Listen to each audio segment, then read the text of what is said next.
ನಮಸ್ಕಾರ. ಓಂ ಶ್ರೀ ಗುರುಭ್ಯೋ ನಮಃ.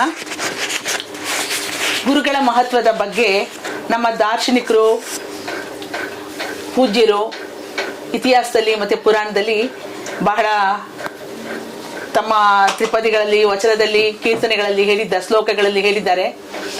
ಹಾಗೆಯೇ ವೇದವ್ಯಾಸರು ಸಹ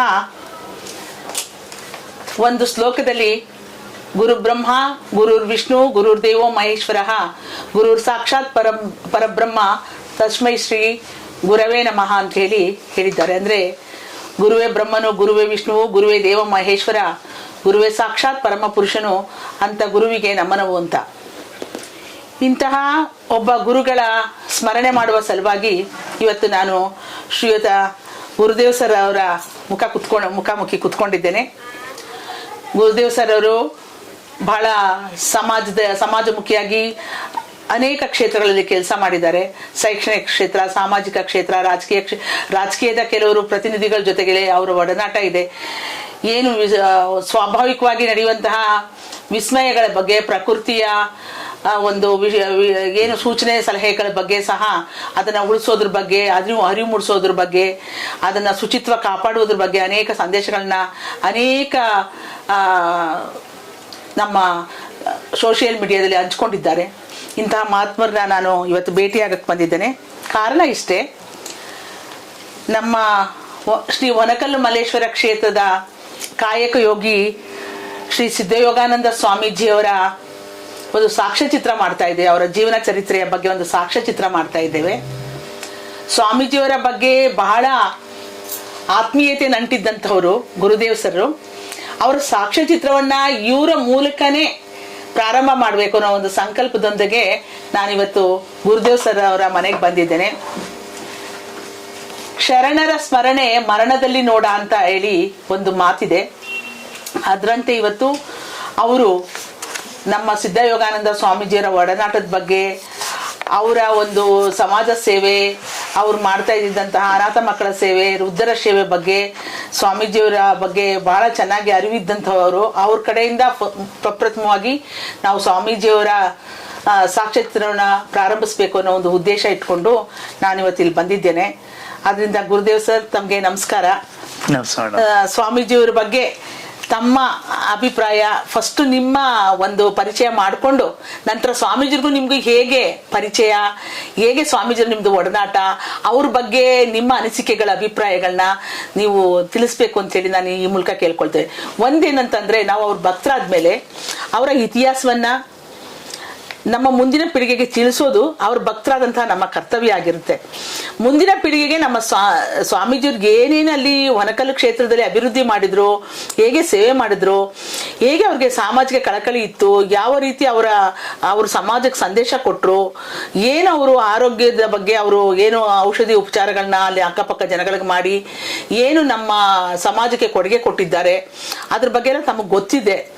ಸ್ವಾಮೀಜಿಯವರ ಪರಿಚಯ ನಿಮ್ಗೆ ಹೇಗಾಯ್ತು, ಅವ್ರ ಬಗ್ಗೆ ನಿಮ್ಮ ಅನಿಸಿಕೆಗಳ ಅಭಿಪ್ರಾಯಗಳು ದಯಮಾಡಿ ನಿಮ್ಮ ಮೂಲಕ ನಾವು ಈ ಸಾಕ್ಷ್ಯಚಿತ್ರ ಪ್ರಾರಂಭಿಸಬೇಕು ಸರ್. ದಯಮಾಡಿ ತಾವು ತಮ್ಮ ಅಭಿಪ್ರಾಯವನ್ನ ಸ್ವಾಮೀಜಿಯವ್ರ ಬಗ್ಗೆ ಮಾತಾಡ್ತಾ ಹೇಳಬೇಕು ಅಂತೇಳಿ. ಸ್ವಾಮೀಜಿಯವರ ನೀವೇ ಬರೆದಂಥ ನಿಮ್ಮ ಹಸ್ತಾಕ್ಷರನೇ ಬಹಳ ಸುಂದರ ಸರ್. ಈ ಫೋಟೋ ಇಟ್ಕೊಂಡು ಇವತ್ತು ಅವ್ರ ಅಕ್ಷರಾಸ್ತ್ರ ಬರೆದು ತಮ್ಮ ಬರವಣಿಗೆನ ನೋಡಿದ್ರೆ ಬಹಳ ವಿಶೇಷ ವ್ಯಕ್ತಿ ನೀವು. ಬರವಣಿಗೆ ಮುಖಾಂತರ ಸಹ ಭವಿಷ್ಯಗಳನ್ನ ಹೇಳ್ತಾರೆ ಜನ ತಿಳಿದವರು. ತಾವು ದಯಮಾಡಿ ನೀವು ನಮ್ಮ ಸಮಾಜದ ನಿಜವಾಗ್ಲೂ ಒಂದು ರಿಸೋರ್ಸ್ ಪರ್ಸನ್, ತಮ್ಮ ಒಂದು ಅನಿಸಿಕೆ ಹೇಳಬೇಕು ಅಂತೇಳಿ ಕೋರ್ಕೊಳ್ತೇನೆ ಸರ್. ಚಂಪಾಟಿ ಯೂಟ್ಯೂಬ್ ಚಾನೆಲ್ನ ಸಮಸ್ತ ವೀಕ್ಷಕ ಬಂಧುಗಳಿಗೆ, ದೊಡ್ಡಬಳ್ಳಾಪುರದ ನಿವಾಸಿ, ಪರಿಸರವಾದಿ, ವಿಚಿತ್ರ ವಿಸ್ಮಯಗಳ ಸಂಗ್ರಹಕಾರ, ನೀರು ಮತ್ತು ನೈರ್ಮಲ್ಯ ತಜ್ಞನಾಗಿ ಕಾರ್ಯನಿರ್ವಹಿಸುತ್ತಿರತಕ್ಕಂತಹ ಕೆ ಗುರುದೇವ್ ಆದ ನಾನು ತಮ್ಮಲ್ಲಿ ಅತ್ಯಂತ ಕಳಕಳಿಯಿದ್ದ ನಾನು ಒಂದು ಹೊನಕಲ್ಲು ಮಲ್ಲೇಶ್ವರ ಕ್ಷೇತ್ರದ ಒಂದು ಸಾಕ್ಷ್ಯಚಿತ್ರವನ್ನು ಮಾಡೋದಕ್ಕೆ ಹೊರಟಿರ್ತಕ್ಕಂಥ ಜಯಲಕ್ಷ್ಮಿ ಮೇಡಮ್ ಅವ್ರಿಗೆ ಒಂದಷ್ಟು ಮಾಹಿತಿಗಳನ್ನು ತಿಳಿಸೋದಕ್ಕೆ ನಾನು ಉತ್ಸುಕನಾಗಿ ಈ ಒಂದು ಇದರ ಮುಂದೆ ಕ್ಯಾಮರಾ ಮುಂದೆ ನಾನು ಇಲ್ಲಿ ಕೂತಿದ್ದೀನಿ. ನಿಜ ಹೇಳಬೇಕು ಅಂದರೆ, ಕಳೆದ ಒಂದು 20 ವರ್ಷಗಳ ಸರಿಸುಮಾರಿನ ಹಿಂದೆ ನನ್ನ ಮಗನಿಗೆ ಒಂದು ಈ ವೀಸಿಂಗ್ ಪ್ರಾಬ್ಲಮ್ಮು ಸೆಳೆತ, ಒಂದು ಉಸಿರಾಟದ ಸಮಸ್ಯೆ ಇದ್ದಂಥ ನನ್ನ ಮಗನಿಗೆ ಇದ್ದಂಥ ಸಮಸ್ಯೆಯ ಬಗ್ಗೆ ಭಾರಿ ನಾನು ಒದ್ದಾಡ್ತಿದ್ದೆ. ಅವನಿಗೇನಾದರೂ ಆರೋಗ್ಯದಲ್ಲಿ ಏರುಪೇರಾಯಿತು ಅಂತಂದರೆ ಬೆಳಗ್ಗೆ ರಾತ್ರಿ ಏನಾದರೂ ಸಮಸ್ಯೆ ಸ್ಟಾರ್ಟ್ ಆಯಿತು ಅಂದರೆ ಬೆಳಗ್ಗೆ 400, 500, 600 ರೂಪಾಯಿ 4-6 ದಿನ ಖರ್ಚು ಮಾಡಬೇಕಾಗಿತ್ತು. ಈ ಥರದ ಸಮಸ್ಯೆ. ಅವನಿಗೆ ಸಮಸ್ಯೆ ಏನು? ದ್ರಾಕ್ಷಿ ತಿಂದರೆ ಆಗಲ್ಲ, ಕೂಲ್ ಡ್ರಿಂಕ್ಸ್ ಕುಡಿದ್ರೆ ಆಗಲ್ಲ, ಈ ಒಂದು ಚೂರು ಧೂಳು ಕಸ ಗುಡಿಸಿದ್ರೆ ಆಗಲ್ಲ, ಘಾಟ್ ಎದ್ದೋಳ್ಬಾರ್ದು, ಮೆಣಸಿನಕಾಯಿ ಸೀಗೆಕಾಯಿ ಪುಡಿ ಯಾವುದೊಂದು ಓಪನ್ ಮಾಡಿದ್ರು ಸೀನು ಸೀನು ಸೀನು ಸೀನು, ಕಣ್ಣೆಲ್ಲ ಕೆಂಪಗಾಗ್ಬಿಡೋದು, ಕಣ್ಣಿನ ಬುಡದೆಲ್ಲ ಕಪ್ಪಗಾಗ್ಬಿಡೋದು, ವಿಪರೀತ ಸೆಳೆತಗಳು ಸ್ಟಾರ್ಟ್ ಆಗ್ಬಿಡೋದು. ನಮಗೆ ಒಂದು ದೊಡ್ಡ ಸಮಸ್ಯೆ ಆಗೋಗ್ಬಿಟ್ಟಿತ್ತು. ಏನೇನೋ ಮಾಡಿದೆ, ಎಷ್ಟೆಷ್ಟೋ ಟ್ರೀಟ್ಮೆಂಟ್ಗಳು ಕೊಡಿಸಿದ್ರು ಕೂಡ ಪ್ರಯೋಜನ ಆಗದೇ ಇದ್ದ ಸಂದರ್ಭದಲ್ಲಿ ನನಗೆ ಯಾರೋ ಒಬ್ಬರು ಈ ಥರ ವನಕಲ್ಲು ಮಲ್ಲೇಶ್ವರ ಕ್ಷೇತ್ರದ ಸ್ವಾಮೀಜಿಯವರು ತ್ಯಾಮಗೊಂಡ್ಲಲ್ಲಿ ಪ್ರತಿ ವರ್ಷ ಜೂನ್ ತಿಂಗಳ ಮೊದಲನೇ ವಾರದಲ್ಲಿ ಒಂದು ವಿಶೇಷವಾದ ನಕ್ಷತ್ರದ ಸಂದರ್ಭದಲ್ಲಿ ಉಚಿತ ಔಷಧಿಯನ್ನು ವಿತರಣೆ ಮಾಡ್ತಾರೆ. ಒಂದ್ಸರಿ ನೀವು ಅಲ್ಲಿ ಹೋಗಿ ಯಾಕೆ ಪ್ರಯತ್ನ ಮಾಡಬಾರ್ದು ಅಂತ ಅಂದ್ಬಿಟ್ಟು ಮಾಹಿತಿ ಕೊಟ್ಟರು. ಆ ಕೊಟ್ಟಾಗ ನಾನು ಔಷಧಿಯನ್ನು ತಗೊಂಡು ಬಂದುಬಿಟ್ಟೆ. ಆ ಬಂದ ಸಂದರ್ಭದಲ್ಲಿ ನನಗಾದ ಅನುಭವ, ಸಮಸ್ಯೆ ಇದ್ದದ್ದು ನನ್ನ ಮಗನಿಗೆ ಈ ಔಷಧಿಯನ್ನು ಕೊಡಿಸಿದೆ. ಅವನು ಔಷಧಿ ತಗೊಂಡು 1 ವಾರಕ್ಕೆ ಸೆಟ್ರೇಟ್ ಆಗೋಗ್ಬಿಟ್ಟ. ಸುಮಾರು ಆಗಲೇ ಅವನು 13-14 ವರ್ಷಗಳಿಂದ ಒದ್ದಾಡ್ತಿದ್ದ ಈ ಸಮಸ್ಯೆಯಲ್ಲಿ. ನಾನು ಅಷ್ಟೇ ಆರ್ಥಿಕವಾಗಿ ಹೊಡೆತ ನನಗೂ ಬೀಳ್ತಾ ಇತ್ತು.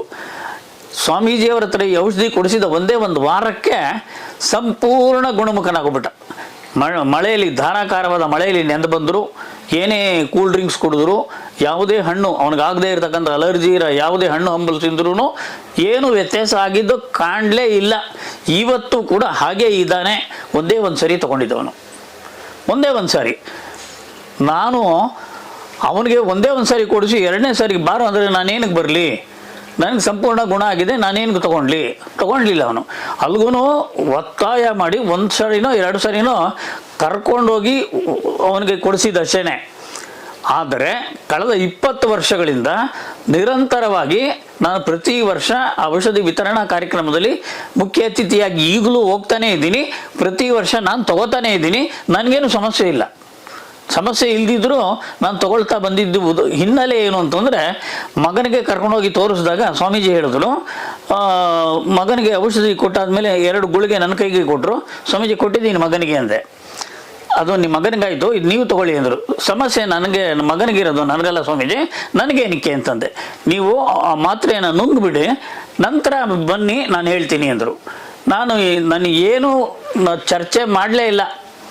ಆ ಗುರುಭಕ್ತಿಯ ಮೇಲೆ ಒಂದು ವಿಶ್ವಾಸ ಇಟ್ಟುಬಿಟ್ಟು ನನಗೆ ಒಂಥರ ಈ ಥರದ್ದೆಲ್ಲ ನಾನು ಸ್ವೀಕಾರ ಮಾಡದೇ ಇರೋ ಮನಸ್ಥಿತಿ ನಂದು. ಆದರೂ ಕೂಡ ಏನೋ ಒಂದು ಅಗಾಧವಾದ ಭರವಸೆಯ ಮಾತನ್ನು ಹೇಳಿ ಇದು ಮಾಡ್ತಾ ಇದ್ದಾರಲ್ಲ ಅಂತೇಳಿ ಆ ಗುಳಿಗೆಗಳನ್ನು ನಾನು ನುಂಗಿ ಬಂದೆ. ಬಂದಾದ ಮೇಲೆ ನಾನು ಹೇಳಿದೆ, ಸ್ವಾಮೀಜಿ ಸಮಸ್ಯೆ ಇದ್ದಿದ್ದು ನನ್ನ ಮಗನಿಗೆ, ನನಗೂ ನುಂಗಿಸ್ಬಿಟ್ರಲ್ಲ ಸ್ವಾಮೀಜಿ 2 ಮಾತ್ರೆ ಅಂತ ಕೇಳಿದೆ. ಅದಕ್ಕೆ ಸ್ವಾಮೀಜಿ ಹೇಳಿದ್ರು, ನಿಮ್ಮ ದೇಹದಲ್ಲಿ ರೋಗ ನಿರೋಧಕ ಶಕ್ತಿ ಹೆಚ್ಚಾಗತ್ತೆ. ಯಾವುದೇ ಬರ್ತಕ್ಕಂಥ ಕಾಯಿಲೆಗಳನ್ನು ಬಡಿದು ಓಡಿಸ್ತಕ್ಕಂಥ ಒಂದು ಶಕ್ತಿ ನಿಮ್ಮಲ್ಲಿ ನಿರ್ಮಾಣ ಆಗುತ್ತೆ ದೇಹದಲ್ಲಿ. ಇದನ್ನು ನೀವು ನಿಲ್ಲಿಸಬೇಡಿ, ನೀವು ತಗೊಳ್ಳಿ, ಸಮಸ್ಯೆ ಇರಲಿ ಇಲ್ಲದೇ ಇರಲಿ, ನೀವು ಚೆನ್ನಾಗಿರ್ತೀರಾ ಅಂತ ಏನು ಹೇಳಿ ಕೊಟ್ಟಿದ್ರೋ ಅದರ ಪ್ರಭಾವನೇನೋ ಏನೋ ಕಳೆದ 2021 ನವೆಂಬರು ನನಗೆ ಬ್ರೈನ್ ಸ್ಟ್ರೋಕ್ ಆದಾಗ, ನಾನು ಇವತ್ತು ಬ್ರೈನ್ ಸ್ಟ್ರೋಕ್ ಆದಾಗ ಉಳಿಯೋದು ಕಷ್ಟ ಅಂತೇಳಿ ಸರ್ಜನ್ಗಳೇ ಹೇಳ್ತಾರೆ. ನಾನು ಇವತ್ತೇನಾದರೂ ಉಳಿದು ಬೆಳೆದು ಬಂದು ಇವತ್ತು ನಿಮ್ಮ ಮುಂದೆ, ಈ ಚಾನಲ್ ಮುಂದೆ, ಈ ಕ್ಯಾಮರಾ ಮುಂದೆ ನಿಂತು ನಾನು ಇವತ್ತು ಮಾತಾಡ್ತಾ ಇದ್ದೀನಿ ಅಂತಂದರೆ ಅದಕ್ಕೆ ಕಾರಣ ಸಿದ್ಧ ಯೋಗಾನಂದ ಸ್ವಾಮೀಜಿಗಳು ಅಂತಲೇ ನಾನು ಘಂಟಾಘೋಷವಾಗಿ ಎದೆ ತಟ್ಟುಕೊಂಡು ಹೇಳ್ತೀನಿ. ಯಾಕೆಂದರೆ ಆ ಥರದ ರೋಗ ನಿರೋಧಕ ಶಕ್ತಿ ನನ್ನ ದೇಹದಲ್ಲಿ ಸೃಷ್ಟಿಯಾಗಿರೋದೇ ಅವರ ದಿವ್ಯ ಔಷಧ ಒಂದು ಪ್ರಭಾವ ಅಂತಲೇ ಹೇಳಬೇಕು. ಅವ್ರನ್ನ ನಾನು ನೋಡೇ ಇರಲಿಲ್ಲ. ನನಗೆ ಔಷಧಿಯಿಂದ ನನ್ನ ಮಗನಿಗೆ ಗುಣ ಆದ ಮೇಲೆ ವನಕಲ್ಲು ಮಲ್ಲೇಶ್ವರ ಕ್ಷೇತ್ರವನ್ನು ಒಂದ್ಸರಿ ನೋಡ್ಕೊಂಡು ಬನ್ನಿ ಅಂತ ನನಗೆ ಒತ್ತಾಯ ಮಾಡಿ ಹೇಳಿದ್ರು. ನಾನು ಹೋಗೇ ನೋಡಬೇಕು, ಅದು ಅಂಥವರು ಜಾಗ ನೋಡಲೇಬೇಕು. ನನ್ನ ಮಗ ದೀರ್ಘದಂಡ ನಮಸ್ಕಾರ ಹಾಕ್ಬಿಟ್ಟ ಸ್ವಾಮೀಜಿಗಳಿಗೆ. ಅವನು ಅದನ್ನು ಇಂಥ ನಂಬದೇ ಇಲ್ಲ ಅವನು. ಅಂಥದ್ದು ಸ್ವಾಮೀಜಿಗಳಿಗೆ ದೀರ್ಘದಂಡ ನಮಸ್ಕಾರ ಹಾಕ್ಬಿಟ್ಟು, ಅಪ್ಪಾಜಿ ಅವ್ರನ್ನ ಸ್ವಾಮೀಜಿ ಎಲ್ಲ ನನ್ನ ಪಾಲಿನ ದೇವರು ಅಂತಂದ್ಬಿಟ್ಟು ಕೊಂಡಾಡ್ಬಿಟ್ಟ ಅವನು. ನಾನು ಆ ಒಂದು ಇದಕ್ಕೇನೆ ನಾನು ದೇವಸ್ಥಾನಕ್ಕೆ ಬಂದೆ, ಮಲ್ಲೇಶ್ವರ ಕ್ಷೇತ್ರಕ್ಕೆ ಬಂದಾಗ ಅವ್ರನ್ನ ನೋಡಲೇಬೇಕು. ಆ ಸ್ವಾಮೀಜಿಯವ್ರು ನಾನು ನೋಡಿರಲಿಲ್ಲ, ನಾನು ಭೇಟಿಯಾಗಿರಲಿಲ್ಲ. ಔಷಧಿ ತೊಗೊಂಡು ಬಂದುಬಿಟ್ಟೆ ಸುರೇಂದ್ರನಾಥ್ ಅವ್ರ ಕಡೆಯಿಂದ. ಅವರ ಸ್ವಾಮೀಜಿಗಳ ದರ್ಶನ ಆಗಿರಲಿಲ್ಲ. ನೋಡಿಕೊಂಡೇ ಬರಬೇಕು ಅಂತ ಹೋದಾಗ ಅಲ್ಲಿ ಒಂದು ಜಮೀನಿನ ಒಂದು ಸೈಟಿನ ಇದರಲ್ಲಿ ಏನೋ ಸ್ವಚ್ಛತಾ ಕಾರ್ಯ ನಡೀತಾ ಇತ್ತು. ಸುಮಾರು ಜನ ಮಣ್ಣು ಹೊತ್ತು ಇದು ಮಾಡಿ ಮಂಕ್ರಿಗಳಿಗೆ ಮಣ್ಣನ್ನು ತುಂಬುತ್ತಾ ಇದ್ರು. ಅದರಲ್ಲಿ ಸ್ವಲ್ಪ ದೊಡ್ಡ ವ್ಯಕ್ತಿ, ವಯಸ್ಸಲ್ಲಿ ಇರ್ತಕ್ಕಂಥ ವ್ಯಕ್ತಿ ಅಂತಂದ್ರೆ ಒಬ್ಬ ವ್ಯಕ್ತಿ ಇದ್ರು, ಕಾವಿ ಡ್ರೆಸ್ ಹಾಕಿದ್ರು. ಏನೋ ಕಾವಿ ಡ್ರೆಸ್ ಹಾಕೊಂಡು ಕೆಲಸ ಮಾಡ್ತಾ ಇದ್ದಾರೆ ಅಂತ ಅನ್ಕೊಂಡಿದ್ದೀನಿ ನಾನು. ಹೋಗ್ಬಿಟ್ಟು ಸ್ವಾಮೀಜಿ ಅಂದರೆ ಅವರ ಇದೇ ಬೇರೆ ಥರ ಇರುತ್ತೆ, ಅವ್ರು ಹೀಗೆ ಇರ್ತಾರೆ ಅಂತಕ್ಕಂಥದ್ದು ಇವತ್ತಿನ ಒಂದು ಕಲ್ಪನೆ. ಆ ಕಲ್ಪನೆ ಇಟ್ಕೊಂಡೆ ನಾನು ಹೋಗಿ ನಾನು ಅವ್ರನ್ನೇ ಕೇಳ್ತಾ ಇದ್ದೀನಿ, ಇಲ್ಲಿ ವನಕಲ್ಲು ಮಲ್ಲೇಶ್ವರ ಕ್ಷೇತ್ರದ ಸ್ವಾಮೀಜಿ ಇದ್ದಾರೆ ಅಂತಲ್ಲ, ಅವ್ರು ಎಲ್ಲಿದ್ದಾರೆ, ಎಲ್ಲಿ ಸಿಗ್ತಾರೆ, ಎಲ್ಲಿ ಭೇಟಿ ಮಾಡಬೇಕು ಅಂತ.